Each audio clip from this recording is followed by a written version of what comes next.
deməli Rövşən Almuradovla getmişdik kinofestivala. Mənə apardı Rövşən müəllim. Dedi ki, mən sənin atanı tanıyıram, atanla danışacağam. Papa ilə dost idilər. O bir tədbirlərdə bir yerdə olmuşdular. Gəldi ki, Vaqif kişi, mən aparmaq istəyirəm bu qızı kinofestivala. Qoy getsin, orada rejissorlar görsün onu, bir gözü açılsın, filmlərə baxsın. O vaxt belə deyildi axı, çox keçilmirdi. Zaqulbada keçilirdi. Gənclər arasında, gənc rejissorların belə bir şey. Audiovizual festival. Çoxdan, məsələn, bilsən neçənci ildən deyirəm, hardasa 92-ci illərdən. O illərdən deyirəm. Navidin də gənc çağları idi. Agilin Quliyev ora gəlmişdi, gənc idi. Samir Rəhmətli orada idi. Hamısı gənc idi onda rejissorlar. Mənim də gənc vaxtlarım idi. Çox gözəl vaxtlarım idi. Nəsə gedirdik, heç nə. Yeyirdik, yatırdıq, filmlərə baxırdıq. Belə bir həftə orada qaldıq. Mən bu dövr ərzində hiss edirdim ki, Allah haqqı, valla mənim yaddaşım yaxşı deyil də, bu adda qalmır yadımda. Ümumiyyətlə unutqanam. Bu məndə problem. Bu qədər senari oxuyanda bu məndə var. Yəni son zamanlar ümumiyyətlə. Bilmədim, yadımda deyil. Tacik idi, yoxsa türkmən idi. Rejissor. Bilirdim ki, T ilə gəlir. Amma unutmuşam. Yəni bunu məndə səhv tutmayayım, unutmuşam.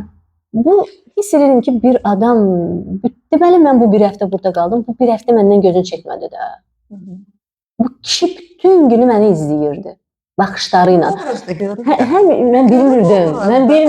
Mən də əsəbləşirdim. Ki, mən niyə baxır bütün günü? Hara gedirdim, niyə inirdim? Bunun baxışlarını həmişə özümdə hiss edirdim. Hətta bir dəfə bir qız gəlmişdi, onunla getdik ki, dəniz qırağında biraz gəzək Zaqulbada. Hava da çox isti deyildi, artıq payız ayları idi. Qızla belə gəzirdik, gördüm ki, bu yenə mən, ay Allah, qızım ki, geç çıxa gedək buradan. Yəni, o qədər məni narahat edirdi bunun baxışları. Sonda bildim ki, bu rejissordur və bu rejissor məni filmə dəvət edir. Və buna görə bu yazıq rejissor mənə baxırmış. Özü etiraf elədi ki, mən bu bir həftəni sizi izləyirəm. Mən hiss edirdim ki, sizi narahat edirəm. Amma mən sizə baxmalıydım. Mən sizi filmə baş elə dəvət edirəm. Və inanıram ki, siz gələcəksiniz. Mən istəyərdim ki, siz bir illik gələsiniz. Və siz bizim geroinimiz olacaqsınız orada. Mən inanıram ki, sizi başqa rejissorlar da dəvət eləyəcək. Bir neçə filmə sizi çəkəcəklər orada. Necə sevinirəm, necə gözəl, xoş hisslər falan. Gəldim atama, dedim, onda mən gəlsəm atamla gələcəm, dedi, əlbəttə.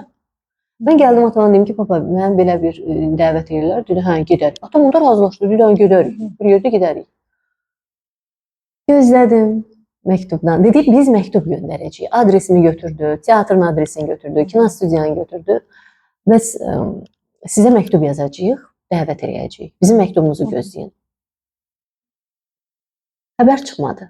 Sonra Rövşən müəllim həmin yerə festivala getdi. Rövşən müəllim tək getdi. Rövşən müəllimə deyiblər ki, Allah rəhmət eləsin, son zamanlar ölənə qədər də biz onu yada saldıq. Dedi, Rövşən müəllim, yadınızda bu söhbət. Deyir, hə, qızım. Deyir ki, deyiblər ona ki, biz o aktrisaya dəfələrlə məktub göndərdik. Niyə gəlmədi? Niyə bizə cavab vermədi? Mənə məktub çatmamışdı.